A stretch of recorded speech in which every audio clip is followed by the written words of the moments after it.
Sebelum ceritanya dimulai, silahkan tulis di kolom komentar dari daerah mana saja teman-teman yang menonton cerita ini. Jangan lupa like dan subscribe agar channel ini bisa semakin berkembang dan bisa mempersembahkan cerita yang lebih menarik lagi. Aroma melati dan mawar putih menguar lembut di udara, berpadu dengan dingin pendingin ruangan yang diatur sempurna. Ruangan besar di Hotel Mahameru itu telah disulap menjadi sebuah taman surga duniawi. Ribuan kuntum bunga berwarna putih dan perak dirangkai menjadi pilar-pilar anggun, melengkung di atas karpet merah yang tergelar lurus menuju meja akad nikah. Lampu-lampu kristal raksasa di langit-langit membiaskan cahaya keemasan, membuat setiap sudut ruangan berkilauan, memantul pada gaun-gaun para tamu undangan yang duduk khidmat di kursi-kursi berbalut kain satin. Suasana begitu sakral, begitu agung, persis seperti yang selalu Dima impikan. Dari balik ruang rias, Dima menatap pantulan dirinya di cermin. Kebaya putih bertabur mutiara itu membungkus tubuhnya dengan sempurna. Sebuah mahakarya dari desainer ternama yang merupakan hadiah dari keluarga calon suaminya. Wajahnya telah dipoles dengan riasan tanpa celah, menonjolkan matanya yang berbinar penuh kebahagiaan. Jantungnya berdebar kencang, bukan karena gugup, melainkan karena luapan perasaan syukur yang membuncah. Hari ini, ia akan menikah dengan Dava, pria yang telah mengisi hatinya selama 3 tahun terakhir. Pria yang ia yakini sebagai takdirnya.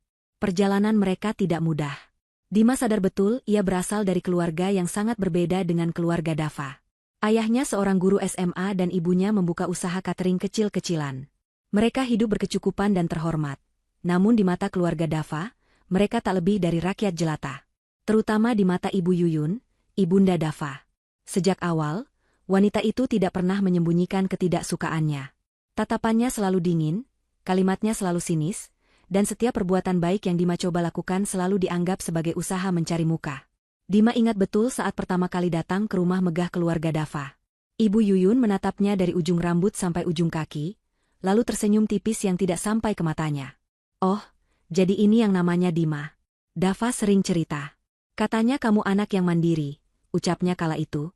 Kata mandiri terdengar seperti hinaan di telinganya, seolah menyiratkan bahwa Dima adalah gadis pekerja keras yang tidak pantas bersanding dengan putranya yang hidup bergelimang harta. Namun Dava selalu meyakinkannya. "Ibu hanya belum kenal kamu saja, sayang. Nanti juga luluh. Yang penting itu kita. Aku cinta kamu, dan aku akan selalu membelamu," bisik Dava setiap kali Dima merasa kecil hati. Dan Dima percaya.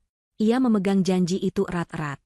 Ia berjuang keras untuk menunjukkan bahwa cintanya tulus, bukan karena harta. Ia tetap bekerja sebagai desainer grafis junior, menolak dibelikan mobil mewah oleh Dava, dan selalu berusaha membawa buah tangan sederhana setiap kali berkunjung, meski ia tahu hadiahnya tak akan pernah dianggap berharga. Dan hari ini, Dima merasa perjuangannya telah usai. Persetujuan Ibu Yuyun untuk pernikahan ini, meskipun terasa berat dan terpaksa, ia anggap sebagai sebuah kemenangan. Mungkin wanita itu akhirnya melihat ketulusan hatinya. Mungkin ia akhirnya lelah menentang keinginan putra satu-satunya. Apapun alasannya, Dima tak peduli. Yang terpenting, ia akan segera menjadi istri sah Dava di hadapan Tuhan dan semua orang. Pintu ruang rias diketuk pelan. Ayahnya masuk, tersenyum haru menatap putri satu-satunya. "Sudah siap, nak?" tanyanya lembut. Dima mengangguk, berusaha menahan air mata bahagia. Ia berdiri, menggandeng lengan ayahnya yang kokoh. Saat pintu utama ballroom dibuka, alunan musik yang lembut menyambutnya. Semua mata tertuju padanya. Dima berjalan perlahan di atas karpet merah, kepalanya terangkat dengan anggun. Di ujung sana, Dava telah menunggunya. Ia tampak begitu gagah dengan setelan beskap berwarna senada. Senyumnya terkembang, tatapannya seolah mengunci dunia Dima. Di samping Dava, duduk Ibu Yuyun, anggun dalam balutan kebaya berwarna emas yang menyilaukan. Wanita itu menatap lurus ke arah Dima, wajahnya tanpa ekspresi. Dima mencoba membalasnya dengan senyum termanis yang ia punya, sebuah isyarat damai yang tak berbalas. Dima mengabaikan dinginnya suasana itu, memilih untuk fokus pada kehangatan tatapan Dava. Ayahnya menyerahkan tangannya kepada Dava. "Jaga putri saya baik-baik," pesan ayahnya singkat, namun penuh makna. Dava mengangguk mantap. "Pasti, Om." Dava menggenggam tangan Dima, terasa sedikit dingin dan berkeringat, mungkin karena gugup. Mereka duduk berdampingan di depan penghulu dan para saksi. Dima melirik sekilas ke arah orang tuanya yang duduk di barisan depan, menatapnya dengan mata berkaca-kaca penuh kebanggaan. Semuanya terasa sempurna. Penghulu mulai membuka acara dengan doa dan nasihat pernikahan. Suaranya yang tenang dan berwibawa memenuhi ruangan, membuat suasana semakin hikmat. Dima mengeratkan genggamannya pada tangan Dava, menyalurkan semua harapan dan cintanya. Ia merasa berada di puncak dunia, di surga yang telah ia perjuangkan. Sebentar lagi, hanya dalam hitungan menit, statusnya akan berubah menjadi seorang istri. Nyonya Dima Aditama. Nama yang indah. Baiklah, semua rukun dan syarat telah terpenuhi. Kita bisa memulai prosesi ijab kabul, ujar Pak Penghulu. Beliau menatap Dava, lalu menatap ayah Dima yang akan menjadi wali nikah. Jantung Dima berdetak semakin cepat, napasnya terasa sedikit sesak karena antisipasi. Inilah momennya. Ayah Dima menjabat tangan Dava. Suasana menjadi hening. Semua orang menahan napas, menunggu kalimat sakral itu diucapkan. Ayah Dima berdeham pelan, suaranya sedikit bergetar karena emosi. Saudara Dava bin Hermawan Aditama. Namun, kalimat itu terpotong. Dari samping, sebuah gerakan cepat dan tiba-tiba mengalihkan perhatian semua orang. Ibu Yuyun berdiri dari kursinya. Wajahnya yang tadi tanpa ekspresi kini berubah menjadi seringai dingin yang mengerikan. Di tangannya, entah dari mana datangnya, ada sebuah gayung berwarna perak yang biasa digunakan untuk siraman adat. Namun isinya bukanlah air kembang. Dima dan Dava menoleh kaget. Ibu, tanya Dava bingung. Ibu Yuyun tidak menjawab. Ia melangkah maju dengan cepat, tatapannya terkunci pada Dima. Sebelum ada yang sempat bereaksi, sebelum Dima bisa memproses apa yang terjadi, wanita itu mengangkat gayung tersebut tinggi-tinggi. Biurer. Dunia Dima seolah berhenti berputar. Cairan dingin dalam jumlah banyak menyiram tepat di wajah dan kepalanya.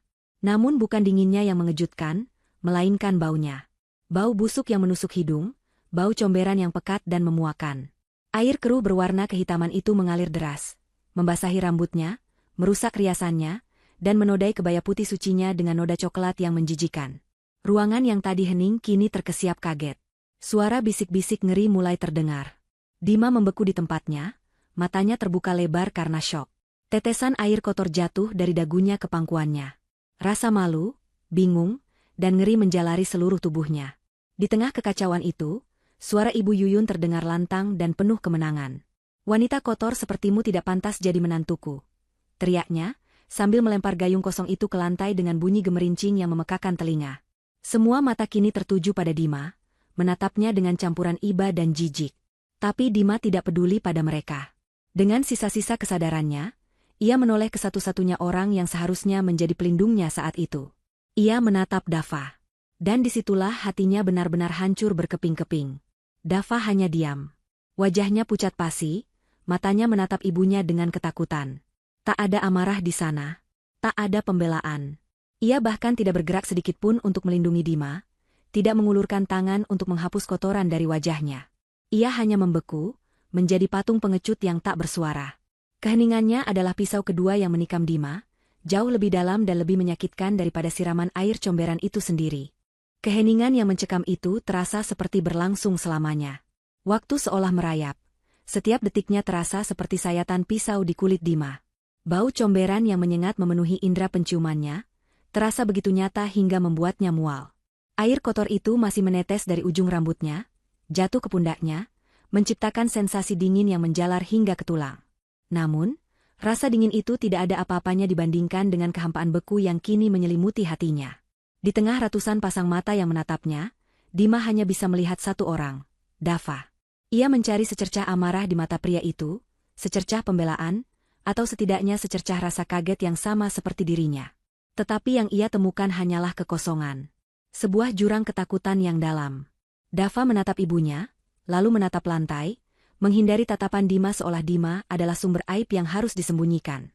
Saat itulah Dima mengerti. Ini bukan hanya perbuatan gila Ibu Yuyun. Ini adalah vonis mati bagi hubungan mereka, dan Dava telah memilih untuk menjadi algojonya dengan cara diam. Janji-janji manisnya, aku akan selalu membelamu, kini terdengar seperti lelucon paling pahit di telinganya. Semua perjuangannya selama 3 tahun terasa sia-sia, luruh bersama air comberan yang mengotori tubuhnya. Ia bukan hanya dihina oleh calon mertuanya, ia telah dikhianati oleh pria yang paling ia cintai. Rasa sakit yang awalnya menusuk tajam itu perlahan bermetamorfosis. Air mata yang hampir tumpah terasa panas, menguap sebelum sempat jatuh, digantikan oleh kobaran api amarah yang dingin dan membara. Sesuatu di dalam dirinya patah, Tetapi dari puing-puing itu, lahir sebuah kekuatan baru. Kekuatan yang lahir dari rasa sakit dan penghinaan paling puncak. Ia tidak akan menangis. Tidak di sini, tidak di depan mereka. Ia melihat ayahnya yang sudah berdiri dengan wajah merah pada menahan amarah, dan ibunya yang menutup mulut dengan tangan, tubuhnya bergetar menahan tangis. Melihat kehancuran di wajah orang tuanya, menjadi bahan bakar terakhir bagi apinya. Ia harus mengakhiri sandiwara ini. Sekarang juga.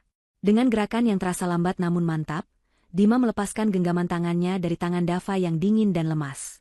Ia tidak mendorongnya, hanya melepaskannya, seolah melepaskan beban yang tidak lagi ingin ia pikul. Dava sedikit tersentak, akhirnya menoleh pada Dima, matanya memancarkan kebingungan dan ketakutan. Dima tidak membalas tatapannya. Ia berdiri tegak. Setiap gerakannya penuh dengan ketegasan yang mengejutkan.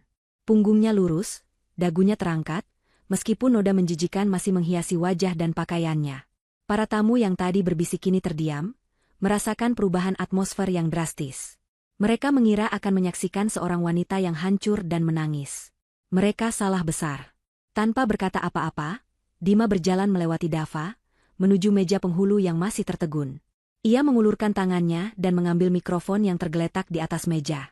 Sebuah decitan singkat yang melengking dari pengeras suara, berhasil membungkam sisa-sisa gumaman di ruangan itu. Semua perhatian kini terpusat sepenuhnya padanya. Dima menarik napas dalam-dalam, menenangkan getaran di tangannya. Ia mengangkat mikrofon itu ke bibirnya. Matanya menyapu seluruh ruangan, berhenti sejenak pada wajah Ibu Yuyun yang masih memasang ekspresi puas, lalu beralih ke wajah Dava yang pucat, dan terakhir ke wajah orang tuanya yang penuh harap cemas. Selamat siang, bapak-bapak, ibu-ibu, dan seluruh tamu undangan yang saya hormati. Suaranya terdengar, sedikit serak pada awalnya, namun kemudian menjadi jelas dan lantang, menggema di seluruh ballroom. Anda semua datang ke sini untuk menyaksikan sebuah pernikahan. Sebuah penyatuan dua keluarga. Namun, seperti yang baru saja kita saksikan bersama, acara hari ini telah berubah menjadi sebuah pertunjukan yang berbeda. Ia berhenti sejenak, membiarkan kata-katanya meresap. Saya, Dima, yang berdiri di hadapan Anda semua, seharusnya menjadi pengantin wanita yang paling berbahagia hari ini. Namun, takdir berkata lain. Tatapan Dima kini terkunci pada Dava. Dingin dan tanpa emosi. Dava, selama 3 tahun aku percaya pada semua janjimu. Aku percaya pada cintamu. Tapi hari ini, di saat aku paling membutuhkanmu untuk menjadi seorang pria, kamu memilih untuk menjadi seorang anak kecil yang bersembunyi di balik ibunya. Keheninganmu adalah jawaban paling jelas yang pernah aku terima. Dava tanpa ingin mengatakan sesuatu, mulutnya terbuka sedikit, tetapi tidak ada suara yang keluar. Dima tidak menunggunya. Ia memalingkan wajahnya, seolah Dava tidak lagi penting. Ia kemudian mengarahkan pandangannya lurus ke Ibu Yuyun, yang kini senyumnya sedikit memudar, digantikan oleh ekspresi waspada. Dan untuk Anda, Ibu Yuyun yang terhormat, lanjut Dima, suaranya kini mengandung nada tajam seperti baja. Anda berhasil. Anda berhasil menunjukkan pada semua orang betapa rendahnya Anda menilai saya. Anda menggunakan cara paling kotor untuk mencoba membuat saya terlihat kotor. Tapi Anda salah. Dima menegakkan tubuhnya lebih tinggi lagi. Air comberan ini hanya bisa mengotori pakaian saya.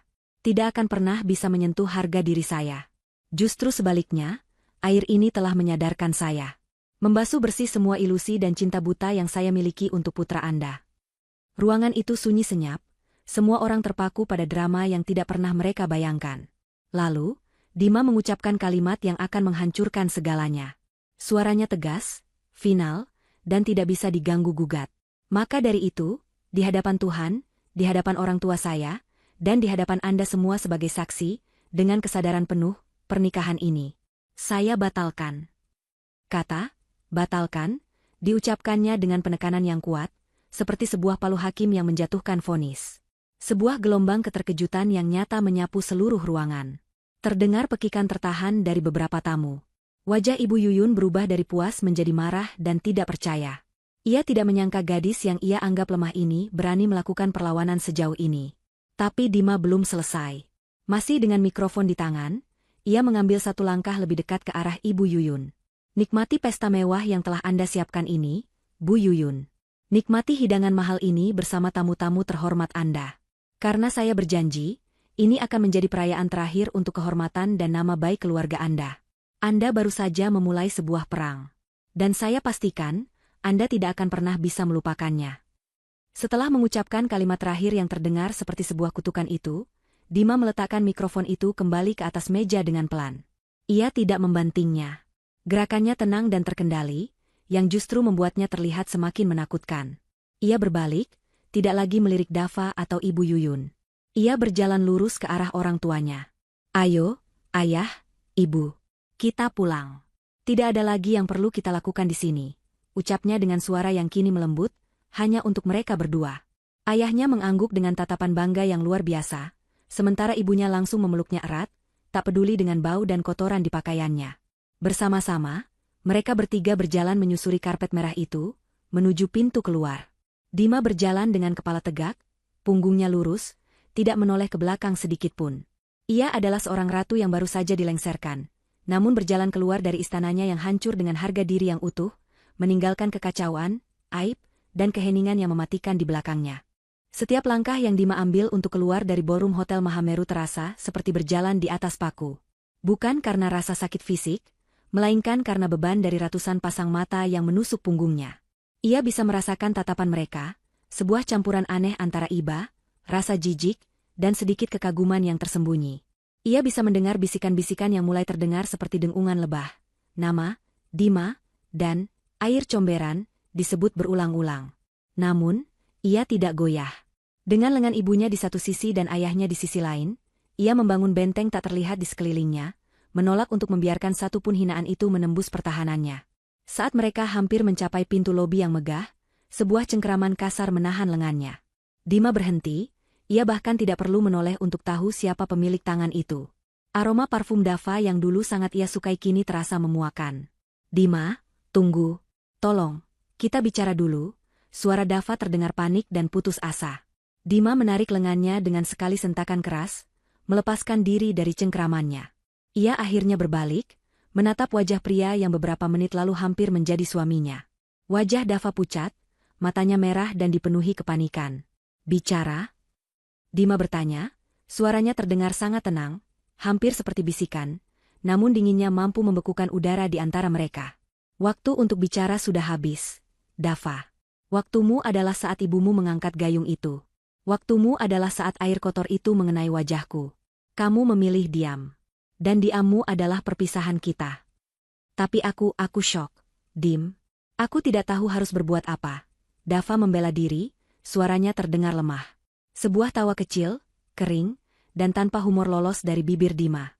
"Syok? Kamu tidak syok, Dava. Kamu takut.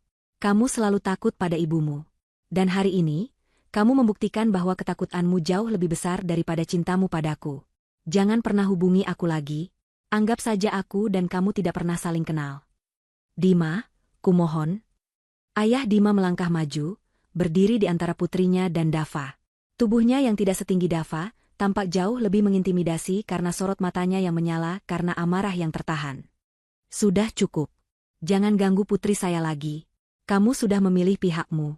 Sekarang pergilah," ucapnya dengan suara berat dan tegas. Dava mundur selangkah, ciut melihat tatapan calon mertuanya yang batal itu. Ia menatap Dima sekali lagi, mencari secercah harapan, namun yang ia temukan hanyalah dinding es. Tanpa berkata apa-apa lagi, Dima berbalik dan melanjutkan langkahnya keluar dari hotel, meninggalkan Dava yang terpaku di lobi, menjadi tontonan para tamu yang mulai berkerumun. Udara malam yang hangat terasa seperti tamparan di wajah Dima yang basah. Ia memesan taksi online melalui ponsel ayahnya, sementara ibunya melepas selendang dari bahunya untuk menutupi noda besar di kebaya Dima. Mereka bertiga menunggu dalam diam, sebuah keheningan yang syarat akan cinta dan dukungan. Tidak ada pertanyaan, tidak ada omelan, hanya kehadiran yang menguatkan. Perjalanan pulang terasa sangat panjang. Dima duduk di kursi belakang, diapit oleh kedua orang tuanya. Ia menatap keluar ke jendela, melihat lampu-lampu kota yang berkelip seperti bintang buatan. Orang-orang di luar sana menjalani hidup mereka dengan normal, tertawa di kafe, berjalan-jalan di trotoar, tidak tahu bahwa di dalam taksi ini ada seorang wanita yang dunianya baru saja runtuh. Ia melihat pantulan dirinya di kaca jendela. Seorang gadis dengan riasan yang luntur seperti cat air, rambut yang lepek dan berantakan, serta kebaya pengantin yang ternoda aib. Ia seharusnya sedang berada di pelaminan sekarang, tersenyum bahagia, menerima ucapan selamat. Kenyataan ini begitu kejam, begitu ironis. Taksi akhirnya berhenti di depan rumah sederhana mereka. Dima membayar ongkosnya, lalu melangkah keluar. Rumah yang biasanya terasa hangat dan penuh tawa, malam ini terasa sunyi. Ia berjalan masuk, melewati ruang tamu, dan langsung menuju kamarnya. Ibunya mencoba mengikutinya. "Dima, nak. Aku tidak apa-apa, Bu. Aku hanya butuh sendiri sebentar," potong Dima pelan, tanpa menoleh. Ia menutup pintu kamarnya, menguncinya, lalu bersandar di sana. Dan di sanalah, di dalam kesunyian dan keamanan kamarnya, benteng yang ia bangun dengan susah payah akhirnya runtuh berkeping-keping. Napasnya menjadi sesak, dadanya terasa seperti diremukan. Ia merosot ke lantai, dan tangis yang ia tahan sejak tadi akhirnya meledak. Bukan tangisan pelan yang penuh keharuan, melainkan sebuah raungan pilu yang keluar dari lubuk hatinya yang paling dalam. Ia menangis sejadi-jadinya, memukul-mukul dadanya yang terasa sakit, membiarkan semua rasa sakit, malu, dan pengkhianatan itu keluar dalam bentuk air mata dan jeritan tertahan. Ia menangisi cintanya yang sia-sia, menangisi mimpinya yang hancur, dan yang paling parah, ia menangisi kebodohannya sendiri karena telah begitu percaya pada janji seorang pengecut. Setelah beberapa lama, tangisnya mereda, menyisakan isakan-isakan kecil yang menyayat hati. Dengan sisa tenaganya, ia bangkit. Matanya tertuju pada cermin besar di kamarnya. Ia melihat monster yang menyedihkan. Amarah kembali mengambil alih. Dengan gerakan kasar, ia mulai merobek kebaya yang menempel di tubuhnya. Kain mahal itu sobek. Mutiara-mutiara berjatuhan ke lantai seperti air mata kristal. Ia mencabut semua hiasan dari rambutnya, melemparkannya ke dinding. Ia tidak tahan lagi melihat simbol-simbol dari hari yang seharusnya menjadi hari paling bahagia dalam hidupnya itu. Ia melangkah masuk ke kamar mandi, menyalakan pancuran dengan suhu paling panas yang bisa ia tahan. Ia berdiri di bawahnya, membiarkan air deras itu mengguyur tubuhnya, seolah mencoba membersihkan bukan hanya kotoran fisik, tetapi juga noda penghinaan yang terasa meresap hingga ke tulangnya. Ia menggosok kulitnya dengan sabun hingga memerah, lagi dan lagi, berusaha menghilangkan bau comberan yang sepertinya sudah menempel permanen di ingatannya. Setelah merasa sedikit lebih bersih, ia keluar dengan handuk melilit tubuhnya. Ia duduk di tepi tempat tidur, rambutnya basah meneteskan air. Kamarnya berantakan, cermin dari mimpinya yang hancur. Matanya yang bengkak menatap kosong ketumpukan barang-barang di meja belajarnya. Ia mulai membersihkannya, membuang semua hal yang berhubungan dengan Dava. Foto-foto, tiket bioskop lama, surat cinta. Semuanya ia masukkan ke dalam kantong sampah.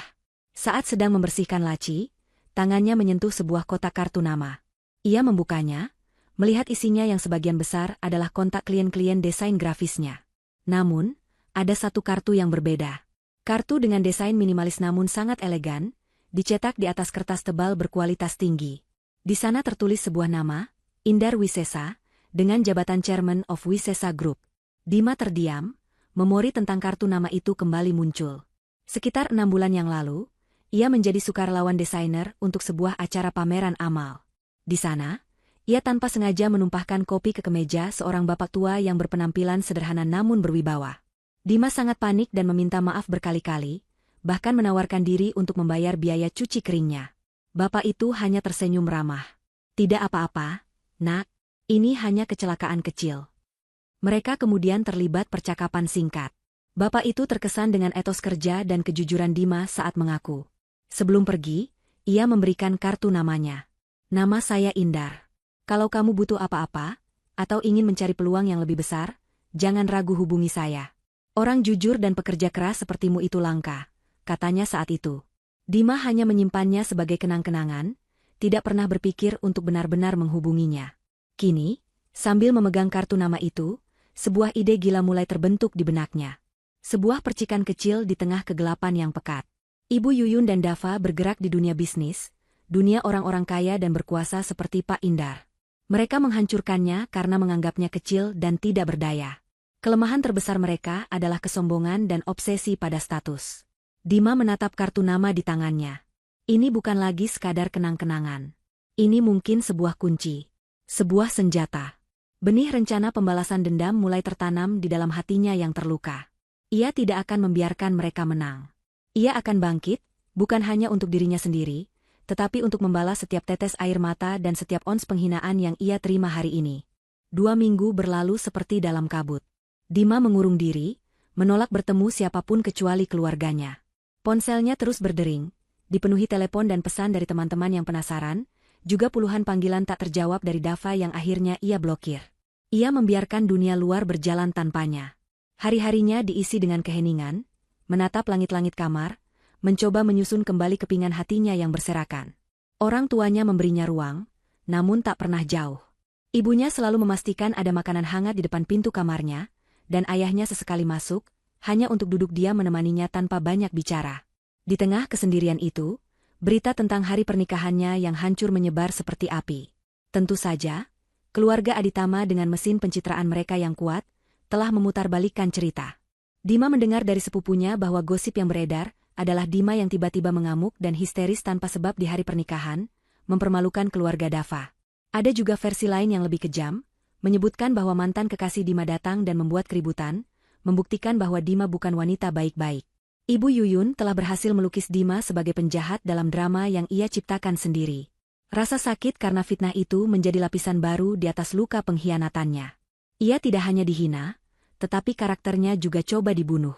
Namun, alih-alih membuatnya semakin terpuruk, fitnah itu justru membakar sisa-sisa kesedihan di hatinya, mengubahnya menjadi bara api tekad yang dingin dan terfokus.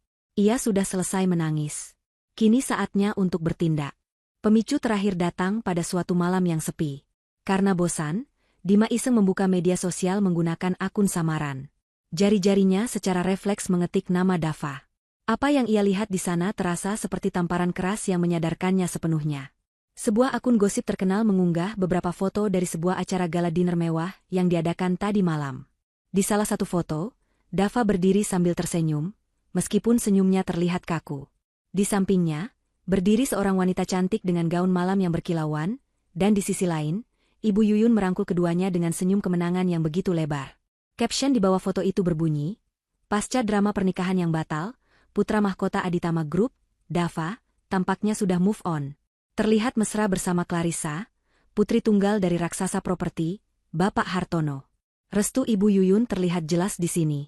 Apakah ini pertanda babak baru akan segera dimulai? Dima menatap layar ponselnya, napasnya tercekat. Jadi ini alasannya. Clarissa. Perjodohan bisnis. Semuanya menjadi sangat jelas sekarang. Ia bukanlah calon menantu yang tidak diinginkan karena status sosialnya saja. Ia adalah penghalang bagi sebuah kesepakatan bisnis raksasa. Penghinaan yang ia terima bukanlah tindakan emosional sesaat dari Ibu Yuyun. Itu adalah sebuah eksekusi publik yang terencana untuk menyingkirkannya dari jalan. Rasa mual naik ke tenggorokannya.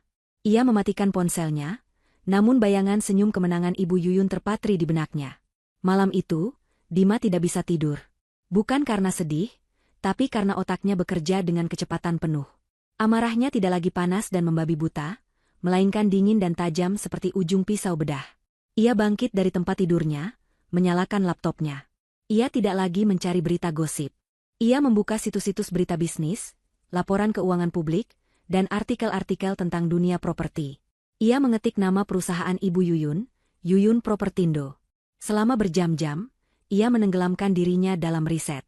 Ia membaca tentang sejarah perusahaan itu, proyek-proyek mereka yang sukses, juga beberapa proyek yang gagal. Ia mempelajari gaya kepemimpinan Ibu Yuyun yang dikenal agresif dan tidak kenal kompromi. Ia membaca wawancaranya di majalah bisnis, di mana wanita itu dengan angkuh berbicara tentang pentingnya citra, kemewahan, dan warisan keluarga. Dima menemukan sebuah artikel yang menarik perhatiannya.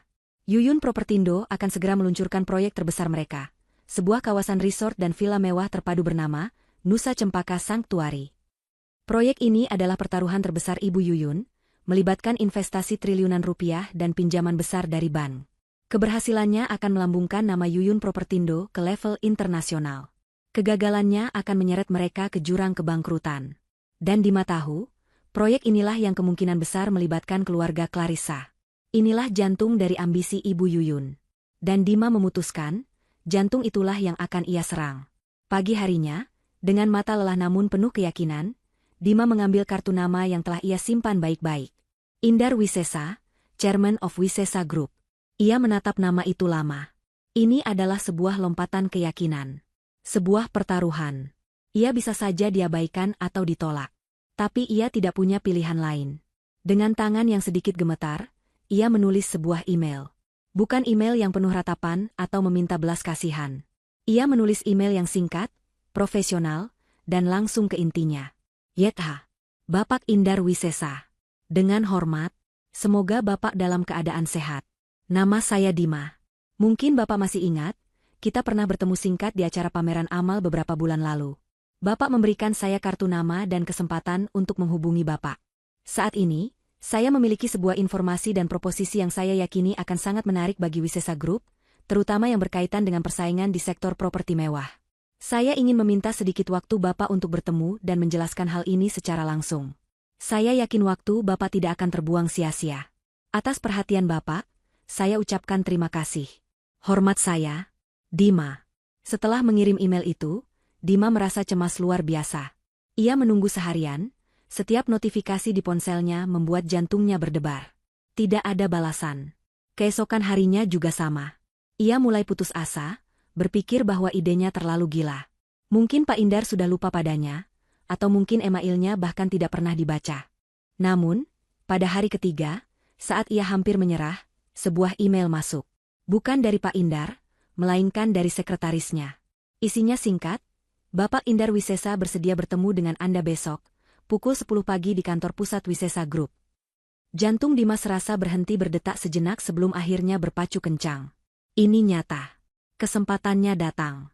Keesokan harinya, Dima berdiri di depan gedung Wisesa Tower yang menjulang tinggi, sebuah monolit kaca dan baja yang melambangkan kekuasaan.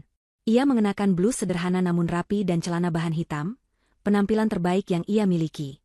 Ia masuk ke dalam lobi yang megah, diantar oleh sekretaris menuju lantai paling atas, ke kantor sang chairman. Kantor Pak Indar tidak semewah yang ia bayangkan. Ruangan itu luas, didominasi oleh rak-rak buku tinggi dan sebuah meja kayu besar yang bersih. Pak Indar duduk di sana, tampak sama seperti yang Dima ingat, sederhana, tenang, dan dengan tatapan mata yang sangat tajam. "Selamat pagi, Dima. Silakan duduk," sapanya ramah. Dima duduk, berusaha mengendalikan napasnya yang gugup. "Selamat pagi, Pak. Terima kasih banyak sudah bersedia meluangkan waktu. Saya ingat kamu." Gadis jujur yang menumpahkan kopi ke kemeja saya, katanya sambil tersenyum kecil, mencairkan suasana. "Email kamu membuat saya penasaran. Proposisi apa yang kamu miliki?" Di sanalah, Dima menceritakan semuanya. Ia tidak menceritakannya sebagai korban yang menangis. Ia menceritakannya dengan lugas dan faktual, layaknya seorang analis yang memaparkan sebuah studi kasus. Ia menceritakan tentang pernikahan yang batal, penghinaan yang ia terima, dan bagaimana hal itu membawanya pada penemuan tentang proyek Nusa Cempaka Sanctuary dan potensi aliansi antara Yuyun Propertindo dengan pesaing Wisesa Group. Pak Indar mendengarkan dengan saksama, tanpa menyela sekalipun. Wajahnya tidak menunjukkan emosi apapun, membuat Dima semakin gugup. Setelah Dima selesai, hening sejenak. Lalu, Pak Indar bersandar di kursinya. "Saya tahu semua tentang proyek Nusa Cempaka. Dan saya tahu Yuyun adalah pemain yang licik dan arogan. Dia pernah menikam saya dari belakang dalam sebuah kesepakatan beberapa tahun lalu," katanya dengan nada datar. Matanya menatap Dima lekat-lekat. "Jadi, apa tujuanmu menceritakan ini padaku? Kamu mau aku membantumu balas dendam?" Dima menggeleng. "Bukan, Pak. Saya tidak meminta Bapak membantu saya. Saya justru ingin menawarkan bantuan saya kepada Bapak. Ibu Yuyun meremehkan saya karena saya dianggap kecil. Ia tidak akan pernah menyangka saya bisa menjadi ancaman. Keadaan ini bisa kita manfaatkan. Saya bisa masuk ke dalam lingkaran mereka, mendapatkan informasi yang tidak bisa didapatkan oleh orang lain. Saya bisa menjadi mata dan telinga Bapak di dalam proyek terbesarnya." Pak Indar menatapnya lama, seolah menimbang setiap kata yang diucapkan Dima. Ia melihat gadis di hadapannya bukan lagi korban yang patah hati, melainkan seorang wanita dengan tatapan membara yang dipenuhi kecerdasan dan keberanian. Akhirnya, sebuah senyum tipis tersungging di bibirnya. "Kamu punya keberanian yang luar biasa, Dima." Ia kemudian mencondongkan tubuhnya ke depan. "Saya tidak tertarik dengan balas dendam picisan. Tapi saya sangat tertarik untuk memberi pelajaran pada orang sombong seperti Yuyun." Ia berhenti sejenak, tatapannya semakin tajam. "Baiklah, Dima. Saya terima tawaranmu. Tapi bukan sebagai mata-mata. Itu terlalu kecil. Saya benci orang sombong seperti Yuyun.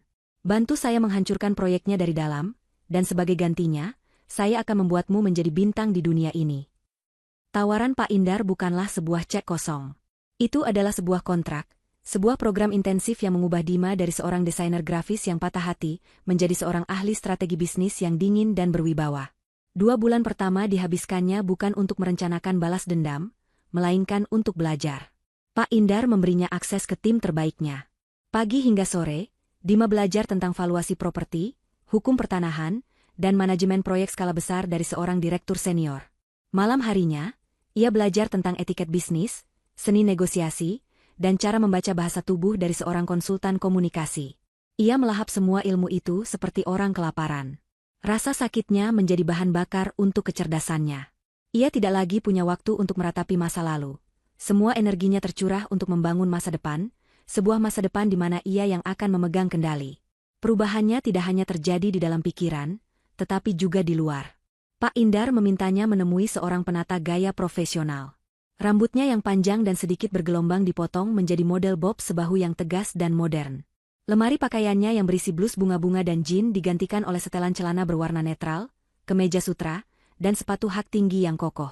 Penampilan barunya memancarkan aura otoritas yang tenang. Caranya berjalan menjadi lebih mantap, caranya berbicara menjadi lebih terukur, dan tatapan matanya yang dulu penuh kehangatan kini menyimpan kilau tajam yang mampu membuat orang lain merasa terintimidasi. Ia bukan lagi Dima yang manis dan penurut. Ia adalah Dima yang baru, dibentuk oleh api penghinaan dan ditempa oleh ilmu pengetahuan. Setelah 3 bulan persiapan, kesempatan pertama pun tiba. Tim intelijen bisnis Pak Indar menemukan sebuah informasi krusial. Ada satu bidang tanah seluas 5 hektar yang berlokasi tepat di tengah-tengah rencana induk proyek Nusa Cempaka Sanctuary milik Ibu Yuyun. Tanah itu milik seorang pengusaha tua yang keras kepala, dan akan segera dilelang oleh BAN karena sengketa utang. Tanpa tanah itu, desain proyek Ibu Yuyun akan terbelah, akses jalan utama akan terganggu, dan nilai keseluruhan proyek akan anjlok drastis. Tanah itu adalah jantung dari Nusa Cempaka Sanctuary. Yuyun pasti akan berusaha mendapatkan tanah itu dengan cara apapun. Dia tidak punya pilihan, jelas Pak Indar dalam sebuah rapat strategi. Disinilah kamu akan masuk, Dima. Bukan sebagai Dima yang mereka kenal, tapi sebagai perwakilan dari perusahaan cangkang yang baru kita buat, PT Cipta Gemilang. Kamu yang akan memenangkan lelang itu. Hari pelelangan tiba. Dima melangkah masuk ke dalam aula lelang yang dipenuhi para pebisnis properti. Ia datang hanya bersama seorang asisten, tampak tenang dan tidak mencolok. Di seberang ruangan, ia melihat mereka. Ibu Yuyun duduk seperti seorang ratu di barisan depan, diapit oleh Dava dan tim hukumnya. Wanita itu tampak sangat percaya diri, sesekali tertawa angkuh sambil berbincang dengan kenalannya. Dava terlihat sedikit gelisah, matanya terus menyapu ruangan. Dima memastikan dirinya duduk di barisan belakang, di luar jangkauan pandang mereka. Lelang dimulai. Harga bidang tanah itu dibuka pada angka 50 miliar rupiah. Seperti yang sudah diduga, hanya ada 2 penawar serius. Tim Yuyun Propertindo dan satu perusahaan lain yang dengan cepat mundur setelah harga menyentuh 100 miliar. Tim Ibu Yuyun menawar dengan agresif, seolah ingin segera menyelesaikan permainan. Saat juru lelang hendak mengetuk palu pada tawaran mereka di angka 150 miliar, Dima mengangkat papan penawarannya untuk pertama kali. 160 miliar dari PT Cipta Gemilang, seru juru lelang. Ibu Yuyun menoleh sedikit, alisnya terangkat, terganggu oleh lalat kecil yang berani menantangnya. Ia memberi isyarat pada timnya untuk terus menaikkan tawaran. Pertarungan harga pun dimulai. Setiap kali tim Yuyun menaikkan tawaran, Dima dengan tenang akan menaikkannya lagi, tanpa menunjukkan emosi sedikitpun. Angka terus merangkak naik, melewati 200 miliar, lalu 250 miliar. Suasana di ruangan mulai tegang. Para peserta lelang lain kini hanya menjadi penonton pertarungan 2 raksasa. Wajah Ibu Yuyun mulai menunjukkan kekesalan. Angka ini sudah jauh di atas perkiraan anggarannya. Dava terlihat membisikkan sesuatu pada ibunya, mungkin menyarankan untuk berhenti, tetapi wanita itu menggelengkan kepalanya dengan keras. Gengsinya dipertaruhkan. Ia tidak mungkin kalah dari perusahaan antah berantah. 300 miliar. Seru perwakilan Yuyun Propertindo dengan suara sedikit gemetar. Angka yang fantastis. Ibu Yuyun tersenyum tipis, yakin lawannya akan mundur. Juru lelang menatap ke arah Dima. 300 miliar. Apakah ada penawaran lebih tinggi? Dima menurunkan papan penawarannya sejenak, membuat Ibu Yuyun mengira ia sudah menyerah. Lalu, dengan gerakan yang disengaja, ia berdiri dari kursinya. Ia melepas kacamata hitam yang tadi ia kenakan, membiarkan semua orang melihat wajahnya dengan jelas. Ia kemudian mengangkat papannya lagi. 325 miliar, ucapnya dengan suara yang jernih dan tegas, yang terdengar jelas di seluruh ruangan. Waktu seolah berhenti. Dava, yang dari tadi menatap gugup ke depan, kini menoleh ke sumber suara. Matanya melebar karena syok. Mulutnya sedikit terbuka. Ia mengenali suara itu, dan kini ia mengenali wajah itu, meskipun terlihat sangat berbeda. Itu Dima. Ibu Yuyun mengikuti arah pandang putranya. Saat matanya bertemu dengan mata Dima, wajahnya yang angkuh berubah menjadi topeng kebingungan, yang kemudian dengan cepat berubah menjadi amarah yang tak terkendali. Gadis comberan itu. Beraninya dia muncul di sini, menantangnya secara langsung. 325 miliar dari Cipta Gemilang. 1 kali, 2 kali. Juru lelang menatap ke arah tim Yuyun yang kini dia membisu, menunggu instruksi dari ratu mereka yang sedang membeku karena amarah. Ibu Yuyun tidak bergerak. Gengsinya berperang dengan logikanya. Menaikkan tawaran lagi adalah sebuah kegilaan finansial. 3 kali. Terjual kepada PT Cipta Gemilang. Palu pun diketuk. Dima tersenyum tipis, sebuah senyum kemenangan yang dingin. Ia tidak bersorak. Ia hanya mengangguk sopan pada juru lelang, lalu berbalik dan berjalan keluar dari ruangan dengan langkah yang mantap, melewati barisan kursi tempat Ibu Yuyun dan Dava duduk. Ia bisa merasakan tatapan membunuh dari Ibu Yuyun, dan tatapan tak percaya dari Dava di punggungnya. Permainan baru saja dimulai. Seminggu kemudian, seperti yang telah diperkirakan, Yuyun Propertindo mengajukan permintaan pertemuan. Mereka tidak punya pilihan. Tanpa tanah itu, proyek triliunan mereka macet. Dima, sebagai Direktur Akuisisi PT Cipta Gemilang, datang ke kantor Yuyun Propertindo. Ia masuk ruang rapat yang sama di mana beberapa bulan lalu Ibu Yuyun pernah menatapnya dengan pandangan merendahkan. Kali ini, posisinya berbeda. Ibu Yuyun duduk di seberang meja, wajahnya kaku karena amarah yang tertahan. Dava duduk di sampingnya, tampak canggung dan tidak berani menatap Dima langsung. "Jadi, apa maumu?" tanya Ibu Yuyun langsung, tanpa basa-basi. "Saya di sini untuk bicara bisnis, Ibu Yuyun," jawab Dima dengan tenang, meletakkan sebuah map di atas meja. "Perusahaan saya memiliki aset yang perusahaan Anda butuhkan. Saya tidak berniat menjualnya. Namun, investor saya terbuka pada kemungkinan kerjasama. Sebuah joint venture." "Kerjasama?" dengus Ibu Yuyun sinis. "Betul. Kami menyediakan lahannya, Anda yang melanjutkan pembangunan. Tentu dengan beberapa syarat," lanjut Dima, seolah tidak terpengaruh. "Syarat pertama, sebagai perwakilan dari pihak yang memiliki aset, saya harus mendapatkan posisi sebagai wakil manajer proyek Nusa Cempaka Sanctuary, dengan akses penuh terhadap semua perencanaan, anggaran, dan laporan kemajuan." Mata Ibu Yuyun menyipit. "Kamu mau menyusup ke perusahaanku?" "Saya mau melindungi kepentingan investor saya," koreksi Dima dengan halus. "Ambil atau tinggalkan. Jika Anda menolak, investor saya akan dengan senang hati membangun proyek saingan tepat di jantung properti Anda." Itu adalah sebuah ancaman yang telak. Ibu Yuyun terpojok.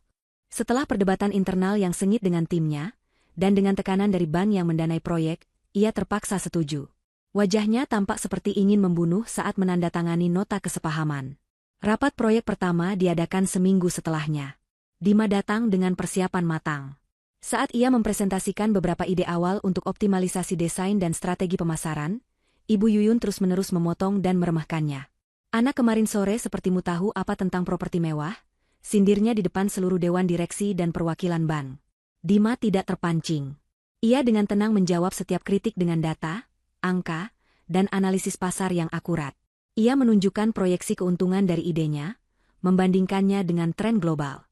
Argumennya begitu kuat dan didukung oleh riset yang mendalam.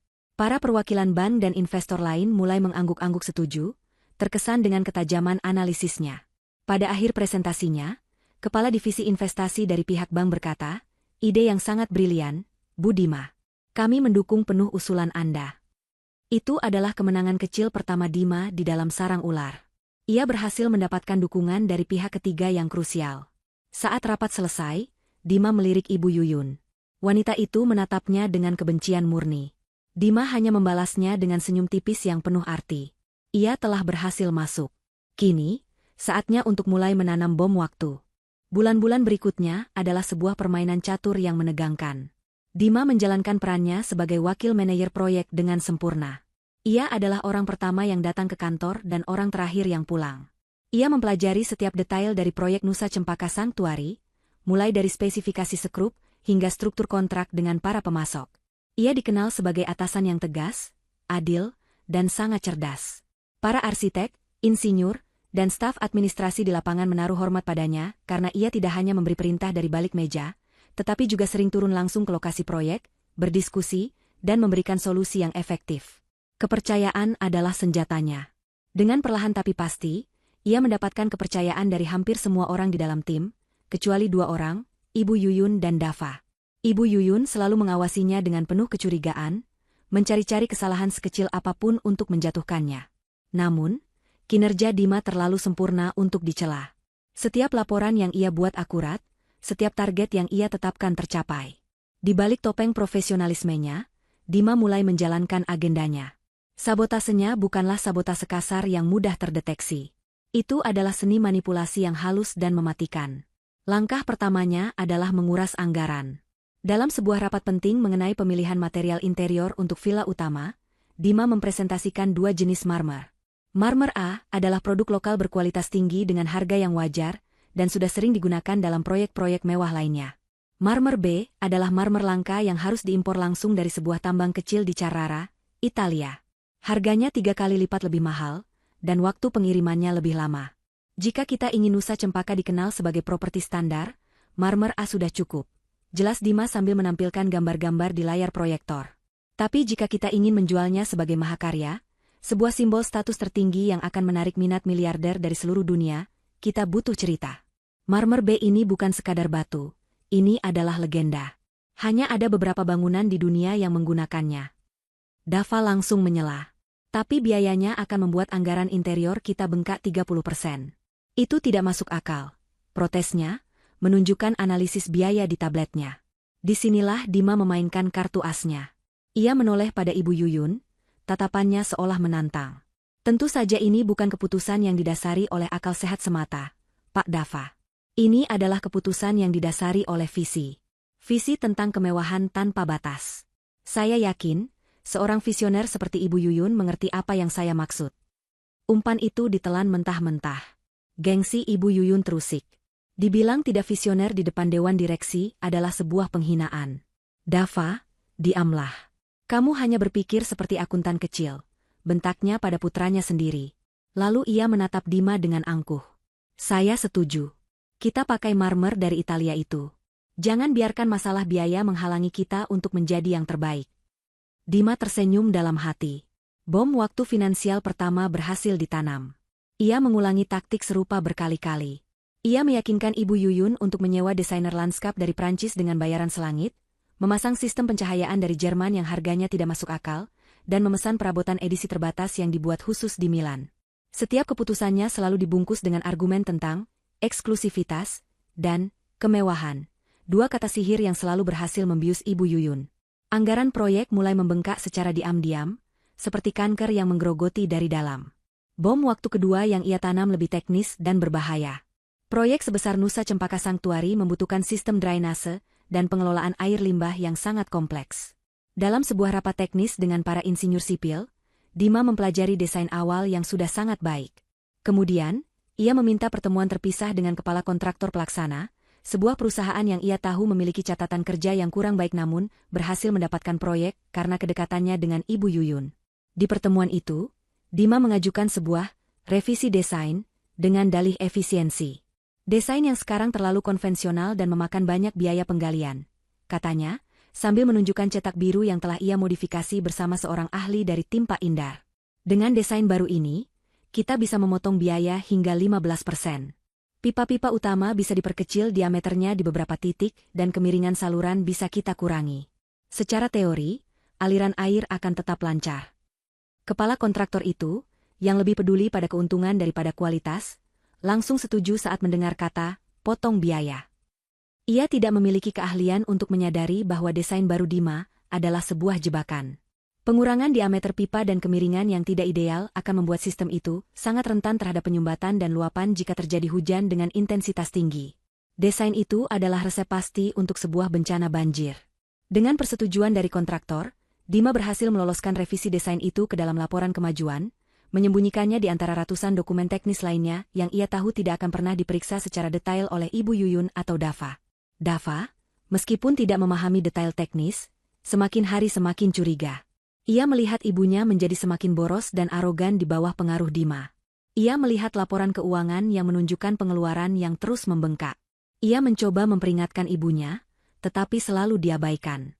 Ibunya kini lebih mempercayai Dima, sang profesional handal, daripada putranya sendiri. Rasa curiga dan perasaan aneh yang menghantuinya membuat Dava tidak bisa tenang. Ia sering mengamati Dima dari jauh. Ia melihat seorang wanita yang sangat berbeda dari gadis yang dulu ia kenal. Namun sesekali, saat Dima tertawa kecil menanggapi lelucon seorang staf, atau saat ia mengerutkan kening saat berpikir keras, Dava melihat bayangan Dima yang dulu. Hal itu membuatnya semakin bingung dan sakit. Suatu malam, Dava tidak tahan lagi. Ia melihat lampu di kantor sementara Dima di lokasi proyek masih menyala. Ia menghampirinya. Dima sedang sendirian, menatap layar laptopnya yang penuh dengan angka. "Kita perlu bicara," kata Dava, berdiri di ambang pintu. Dima mengangkat wajahnya, ekspresinya datar. "Tentang apa, Pak Dava?" "Jika tentang laporan mingguan, sudah saya kirim ke email Anda tadi sore." "Jangan bersikap seperti ini, Dima. Ini tentang kita. Tentang semua ini," katanya frustrasi, menunjuk ke sekeliling ruangan. "Anggaran proyek ini hancur. Semua keputusanmu hanya menambah biaya.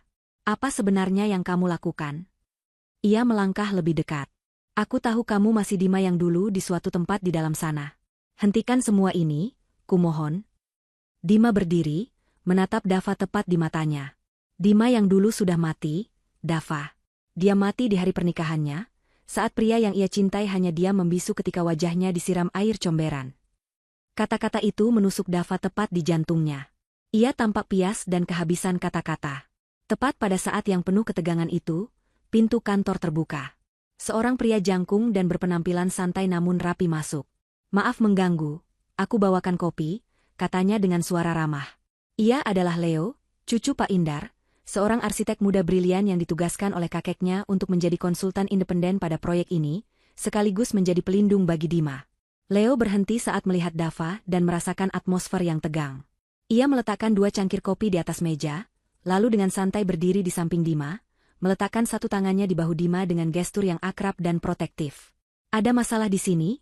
tanyanya, matanya menatap Dava dengan sorot yang tenang namun tajam. Dava melihat tangan Leo di bahu Dima.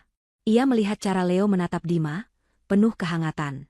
Ia melihat cara Dima yang tampak nyaman dan tidak terganggu dengan kehadiran Leo. Ia melihat sebuah kemitraan, sebuah keakraban yang tidak pernah ia miliki dengan Dima dalam level profesional. Itu adalah pemandangan yang menyakitkan, sebuah cerminan dari semua kegagalannya.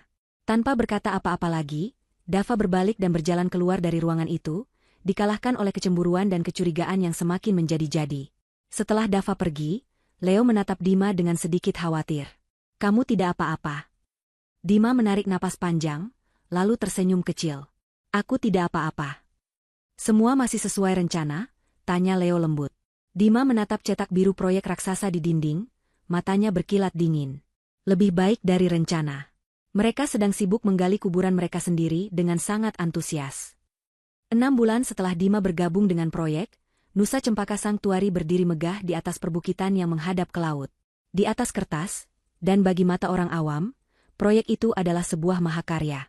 Villa-villa dengan desain modern tropis tampak menyatu dengan alam. Kolam renang pribadi di setiap unit berkilauan biru di bawah sinar matahari, dan lobi utama dengan lantai marmer Italianya tampak begitu agung. Ibu Yuyun berada di puncak dunianya. Setiap hari ia berkeliling proyek dengan dagu terangkat, memancarkan aura kemenangan. Ia sudah menyebar undangan untuk acara Grand Launching, sebuah pesta super mewah yang akan dihadiri oleh seluruh kaum elit negeri ini. Tanggalnya sudah ditetapkan, 3 minggu dari sekarang. Bagi Dima, 3 minggu itu adalah hitungan mundur menuju hari penghakiman. Di balik senyum profesional dan laporan kemajuan yang selalu positif, ia bekerja dalam senyap, meletakkan ranjau terakhirnya. Ia menghabiskan malam-malamnya di apartemen baru yang ia sewa, sebuah tempat minimalis yang menjadi markas perangnya. Di sana, ia dan Leo sering bekerja hingga larut, bukan lagi merancang bangunan, melainkan merancang sebuah kejatuhan. Leo, dengan keahlian arsitekturnya, membantu Dima memetakan titik-titik kelemahan struktural yang telah ia tanam, membuat simulasi tentang apa yang akan terjadi jika skenario terburuk, seperti badai, datang. Sistem drainase ini akan gagal total dalam waktu kurang dari 30 menit jika curah hujan melebihi 100 mm per jam, jelas Leo suatu malam, menunjuk pada sebuah diagram kompleks di layar komputernya. Air akan meluap kembali dari saluran pembuangan, membanjiri seluruh area taman, dan kemungkinan besar akan merusak ruang mesin pompa di basement. Sementara Leo fokus pada aspek teknis, Dima fokus pada aspek finansial dan reputasi. Dengan bantuan tim forensik akuntansi dari Wisesa Group, ia telah selesai menyusun sebuah berkas setebal 100 halaman. Isinya adalah bukti-bukti yang tak terbantahkan, salinan faktur yang digelembungkan untuk pembelian marmer, bukti transfer dana proyek rekening pribadi Ibu Yuyun untuk membeli perhiasan dan tas mewah, serta kesaksian dari beberapa pemasok kecil yang dipaksa memberikan potongan harga namun dalam laporan ditulis dengan harga penuh. Itu adalah sebuah dokumen yang merinci kerakusan dan penipuan secara sistematis. Langkah selanjutnya adalah memilih sang eksekutor. Dima tidak mau sembarangan. Ia meneliti latar belakang puluhan jurnalis di negeri ini. Pilihannya jatuh pada seorang wanita bernama Riana, seorang jurnalis investigasi dari sebuah media independen yang terkenal tanpa kompromi. Riana memiliki rekam jejak menjatuhkan beberapa pejabat korup dan pengusaha licik. Ia tidak bisa dibeli dan tidak kenal takut. Dima mengirimkan paket pertama pada Riana secara anonim. Isinya hanya beberapa lembar bukti paling ringan, cukup untuk memancing rasa penasarannya. Di dalamnya ia selipkan sebuah catatan singkat yang diketik. Ini hanya puncak gunung es dari skandal di Yuyun Propertindo.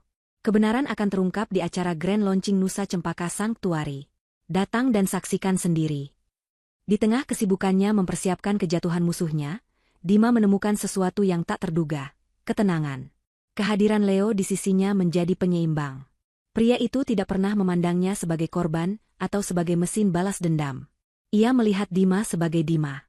Mereka sering menghabiskan waktu istirahat makan siang dengan berjalan di pantai dekat lokasi proyek, berbicara tentang banyak hal di luar pekerjaan. Tentang film, tentang musik, tentang mimpi-mimpi mereka. Leo menceritakan tentang cita-citanya membangun perumahan yang ramah lingkungan dan terjangkau. Sementara Dima, untuk pertama kalinya setelah sekian lama, mulai berpikir tentang apa yang akan ia lakukan setelah semua ini berakhir. Setelah semua ini selesai, jangan lupa untuk bahagia, Dima, kata Leo suatu sore, saat mereka memandangi matahari terbenam. Kata-kata itu sederhana, namun bagi Dima, itu adalah sebuah izin untuk memikirkan masa depannya sendiri. Sebuah masa depan yang tidak lagi dibayangi oleh Dava dan Ibu Yuyun. Perasaannya pada Leo tumbuh secara alami, sebuah benih yang bersemi di tengah medan perang, terasa hangat dan nyata. Sementara itu, Dava hidup dalam nerakanya sendiri. Setiap hari ia melihat Dima, wanita yang sangat berbeda dari yang ia kenal, bergerak dengan penuh percaya diri dan kekuasaan. Ia melihat cara ibunya yang semakin tunduk pada setiap saran Dima yang dibungkus logika bisnis yang cemerlang. Ia melihat cara Leo menatap Dima dengan penuh kekaguman. Kecurigaannya sudah menjadi sebuah kepastian di dalam hatinya, meskipun ia tidak memiliki satu pun bukti. Ia tahu Dima sedang merencanakan sesuatu yang mengerikan. Keputusasaan mendorongnya untuk melakukan tindakan terakhir. Ia tahu ia tidak akan bisa menembus pertahanan Dima di kantor. Jadi, ia menunggunya di area parkir basement apartemennya suatu malam. Saat Dima keluar dari mobilnya, Dava muncul dari balik pilar. Dima tidak terkejut, hanya menatapnya dengan lelah. Apalagi, Dava? Aku tahu ini semua rencanamu, Dima, katanya dengan suara bergetar. Ia tidak lagi marah, hanya terdengar kalah. Proyek ini, pengeluaran yang bengkak, semua ini ulahmu, kan? Dima tidak menjawab, keheningannya menjadi sebuah pengakuan. Wajah Dava tampak hancur. Aku salah, Dima. Aku benar-benar salah. Aku seharusnya membelamu waktu itu. Aku pengecut. Aku tahu itu. Tapi aku mohon padamu, hentikan semua ini. Jangan hancurkan keluargaku. Jangan hancurkan ibuku. Dia memang keterlaluan, tapi dia tetap ibuku. Ia mengulurkan sebuah undangan grand launching yang terbuat dari kertas mewah. Di bagian belakangnya, ia telah menulis sebuah catatan dengan tulisan tangan yang gemetar. Aku tahu itu kamu, Dima. Aku salah. Tolong hentikan semua ini. Dima menatap undangan di tangan Dava, lalu menatap wajah pria yang menangis di hadapannya. Untuk sesaat, ia merasakan secercah iba. Tapi kemudian, ia teringat pada wajah orang tuanya yang hancur di hari pernikahannya. Ia teringat pada hinaan yang ia terima. Ia teringat pada fitnah yang disebarkan tentangnya. Rasa ibanya menguap, digantikan oleh keteguhan yang dingin. Keluargamu hancur bukan karena aku, Dava, jawabnya dengan suara datar. Keluargamu hancur karena keserakahan ibumu dan kepengecutanmu. Kalian sendiri yang membangun panggung kehancuran ini. Aku hanya akan memastikan tirainya terbuka pada waktu yang tepat. Ia berjalan melewati Dava, meninggalkannya yang terisak pilu di tengah garasi yang sepi. Tidak ada lagi jalan untuk kembali. Tanggal grand launching semakin dekat. Laporan cuaca dari tim Pak Indar mengonfirmasi, sebuah badai tropis besar sedang terbentuk di lautan dan diperkirakan akan menghantam daratan tepat pada malam pesta itu. Semua bidak catur sudah berada di posisinya. Dima hanya tinggal menunggu raja dan ratu lawan melangkah masuk ke dalam perangkap. Malam grand launching Nusa Cempaka Sanctuary tiba dengan kemegahan yang membutakan.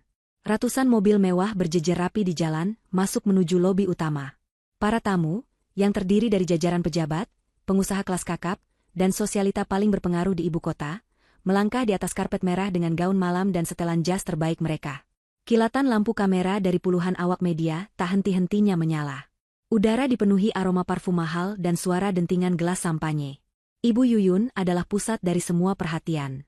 Ia mengenakan gaun berwarna merah menyala yang dipesan khusus dari Paris, berhiaskan kalung berlian yang melingkar di lehernya.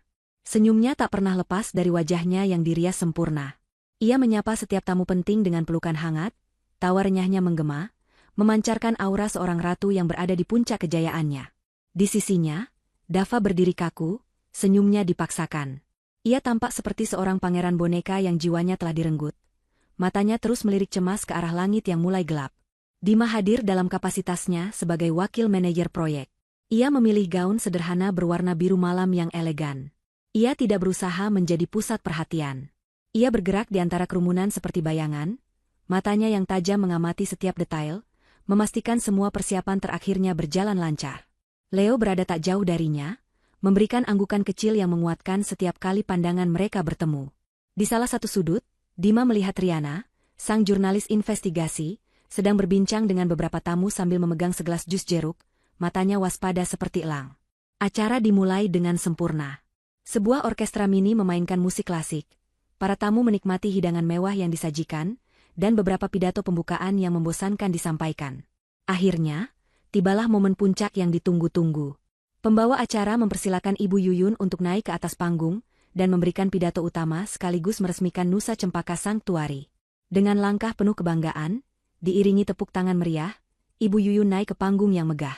Di belakangnya, sebuah layar LED raksasa menampilkan logo Yuyun Propertindo yang berkilauan. Selamat malam, para tamu kehormatan, sahabat, dan keluarga, sapanya dengan suara penuh percaya diri. Malam ini, kita tidak hanya meresmikan sebuah properti. Kita merayakan sebuah mimpi. Sebuah bukti bahwa dengan kerja keras, integritas, dan kualitas tanpa kompromi, kita bisa menciptakan sebuah mahakarya. Saat kata integritas keluar dari mulutnya, angin di luar mulai bertiup lebih kencang. Tirai-tirai tipis di jendela kaca raksasa mulai bergoyang.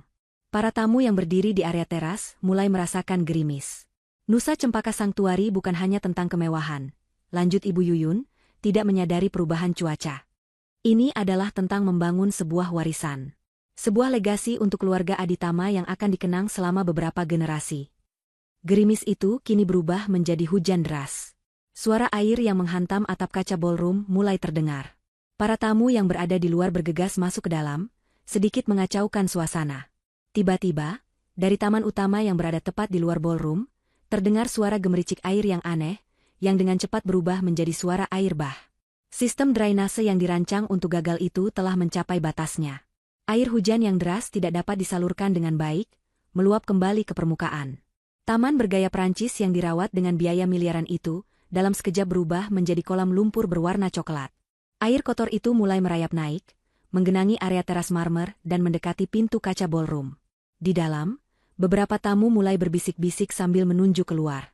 Wajah Ibu Yuyun mulai tegang, pidatonya sedikit goyah. Ia mencoba mengabaikannya dan melanjutkan. Warisan yang dibangun di atas fondasi kepercayaan dan... Setetes air jatuh dari langit-langit tepat ke bahunya. Lalu satu tetes lagi. Di beberapa titik di langit-langit ballroom yang megah itu, noda-noda basah mulai bermunculan. Material atap berkualitas rendah tidak mampu menahan gempuran air hujan. Air mulai menetes, jatuh ke atas kepala para tamu, mengenai meja-meja yang penuh makanan mahal. Pekikan kaget dan keluhan mulai terdengar. Di atas panggung, noda basah yang besar dan jelek mulai melebar di dinding tepat di belakang kepala Ibu Yuyun, merusak latar belakang logonya yang megah. Kepanikan mulai menjalari dirinya. Dan kemudian, bencana terakhir terjadi. Air banjir dari taman, akhirnya merembes masuk ke ruang panel listrik di basement, yang tidak terisolasi dengan baik. Terdengar suara letupan kecil dari kejauhan, diikuti dengan lampu-lampu kristal raksasa yang berkedip-kedip hebat. Selama beberapa detik, ballroom itu menjadi seperti arena disko yang kacau, sebelum akhirnya gelap. Seluruh listrik padam. Ballroom yang tadinya terang benderang kini, dalam kegelapan total, hanya diterangi oleh beberapa lampu darurat berwarna kuning remang. Jeritan panik membahana. Para tamu saling bertabrakan, suasana menjadi kacau balau.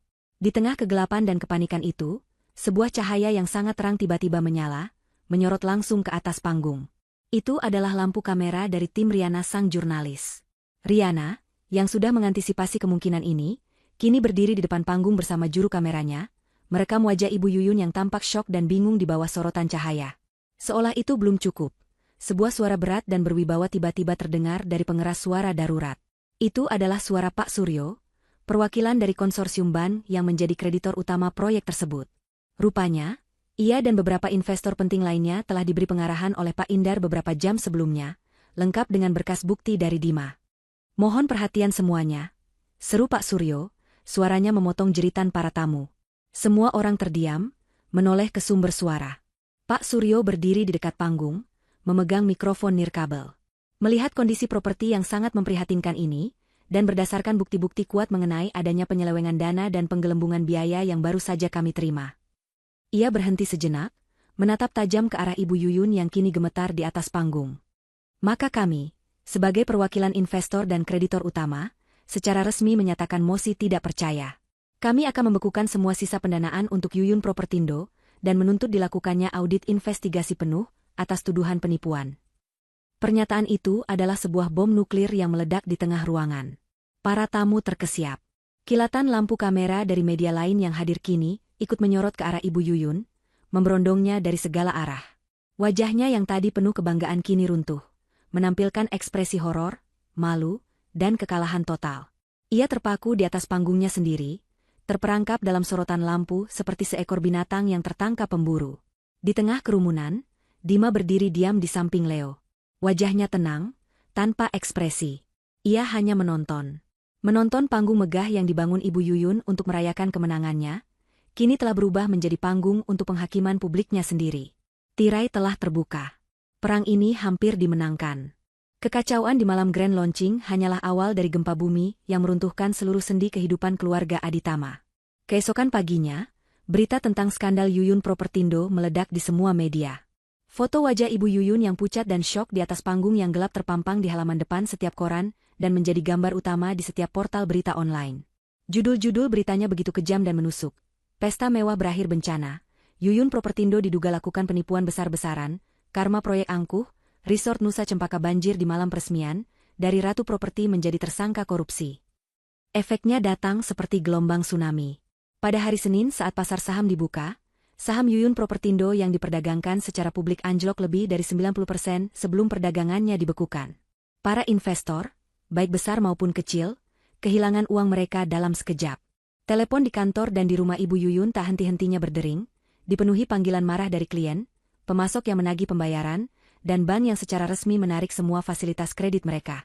Dalam waktu kurang dari seminggu, perusahaan yang telah dibangun oleh beberapa generasi itu dinyatakan bangkrut. Tim kurator datang, menyegel kantor, dan menyita semua aset. Namun, kejatuhan finansial hanyalah satu bagian dari hukuman mereka. Bagian yang paling menyakitkan bagi Ibu Yuyun adalah comberan sosial yang kini menyiramnya setiap hari. Dunia gemerlap yang dulu memujanya kini membuangnya seperti sampah. Teman-teman sosialitanya yang dulu berebut untuk duduk semeja dengannya, kini berpura-pura tidak melihatnya saat mereka tak sengaja berpapasan di mal. Undangan-undangan pesta yang biasanya membanjiri kotak suratnya berhenti total. Namanya dicoret dari daftar keanggotaan klub-klub elit dan yayasan-yayasan amal. Ia dikucilkan, diasingkan, menjadi bahan gosip paling panas di setiap pertemuan arisan. Ia akhirnya merasakan bagaimana rasanya dianggap kotor dan tidak pantas berada di lingkungan terhormat. Tekanan yang luar biasa ini akhirnya menghancurkan sisa-sisa keluarganya. Suatu malam, di tengah ruang tamu rumah mereka yang terasa hampa karena beberapa perabotan sudah mulai disita, Dava dan ibunya terlibat dalam pertengkaran paling hebat dalam hidup mereka. Ini semua karena kesombongan ibu. Aku sudah memperingatkanmu tentang anggaran, tentang Dima, tapi ibu tidak pernah mau mendengarkan. Teriak Dava, amarah dan frustrasi yang ia pendam selama berbulan-bulan akhirnya meledak. Beraninya kamu menyalahkanku, balas Ibu Yuyun, matanya menyala-nyala. Ini semua karena kamu yang lemah. Kalau saja dari dulu kamu menuruti ibu dan menikahi Clarissa, semua ini tidak akan pernah terjadi. Ini semua salahmu karena membawa gadis comberan itu ke dalam hidup kita. Dia bukan gadis comberan. Namanya Dima. Dan dia menjadi seperti ini karena ibu yang menghancurkannya lebih dulu, bentak Dava. Itulah pertama kalinya ia membela Dima di hadapan ibunya. Sebuah pembelaan yang sudah sangat terlambat. Pertengkaran itu berakhir dengan Dava yang membanting pintu. Ia naik ke kamarnya, memasukkan semua pakaiannya ke dalam sebuah koper. Untuk pertama kalinya dalam hidupnya, ia membuat keputusan tanpa persetujuan ibunya. Ia akan pergi. Ia tidak tahan lagi hidup dalam bayang-bayang wanita tiran yang telah menghancurkan segalanya, termasuk kehidupannya sendiri. Saat ia menyeret kopernya menuruni tangga, ibunya hanya menatapnya dengan dingin dari sofa. Tidak ada kata-kata perpisahan. Hanya keheningan yang penuh kebencian. Beberapa hari kemudian, Dava menemukan Dima. Ia tidak lagi memiliki akses ke dunia Dima yang sekarang, jadi ia menunggu berjam-jam di seberang kafe tempat Dima biasa bertemu dengan Leo setelah jam kerja. Ia tampak kacau. Pakaiannya kusut, wajahnya tidak terawat, dan sorot matanya yang dulu penuh percaya diri kini redup dan penuh keputusasaan. Saat Dima keluar dari kafe, Dava menghampirinya. Dima, panggilnya lirih. Dima berhenti, menatapnya tanpa keterkejutan. Leo, yang berjalan di sampingnya, berhenti juga, siap untuk melindungi, tetapi Dima memberinya isyarat bahwa semuanya baik-baik saja. Aku perlu bicara denganmu. 5 menit saja, kumohon, pinta Dava. Dima mengangguk. Mereka berjalan sedikit menjauh, sementara Leo menunggu di dekat mobil. Aku tidak tahu harus mulai dari mana, kata Dava, suaranya parau. Perusahaanku bangkrut. Ibuku, dia sedang diselidiki polisi. Aku sudah pergi dari rumah. Aku kehilangan segalanya. Ia menatap Dima dengan mata yang berkaca-kaca. Dan aku sadar, semua ini pantas aku dapatkan. Aku pantas kehilangan semuanya, karena aku telah kehilangan hal yang paling berharga jauh sebelum ini. Aku kehilangan kamu. Aku minta maaf, Dima. Bukan hanya maaf, aku menyesal. Aku menyesal untuk setiap detik di mana aku diam saat seharusnya aku berteriak membelamu. Aku menyesal karena menjadi seorang pengecut. Aku masih mencintaimu, Dima, akunya dengan suara bergetar. Aku tahu ini gila. Tapi maukah kamu memberiku satu kesempatan terakhir? Bukan untuk kembali ke kehidupan lama. Tapi untuk memulai hidup baru. Hanya kita berdua. Jauh dari semua ini, kita bisa mulai dari nol. Dima mendengarkan setiap kata dengan tenang. Wajahnya tidak menunjukkan amarah, tidak juga iba. Hanya sebuah kedewasaan yang melampaui usianya. Ia menatap wajah Dava yang hancur, dan untuk pertama kalinya, ia tidak merasakan apa-apa. Tidak ada lagi cinta, tidak ada lagi benci. Yang ada hanyalah kehampaan, seperti menatap orang asing yang kisahnya pernah ia dengar di masa lalu. Setelah Dava selesai, Dima menarik napas pelan. Aku menghargai kejujuranmu, Dava. Dan aku terima permintaan maafmu. Wajah Dava sedikit bersinar karena harapan. Tapi jawabanku adalah tidak. Lanjut Dima dengan suara lembut namun tegas. Harapan di wajah Dava langsung padam. Kenapa? Bisiknya putus asa. Dima menatap lurus ke matanya. Karena kamu tidak mengerti. Kamu pikir yang ibumu siram hari itu hanyalah air. Bukan, Dava. Yang ia siram adalah semua perasaan, semua harapan, dan semua cinta yang pernah aku miliki untukmu. Maaf, Dava.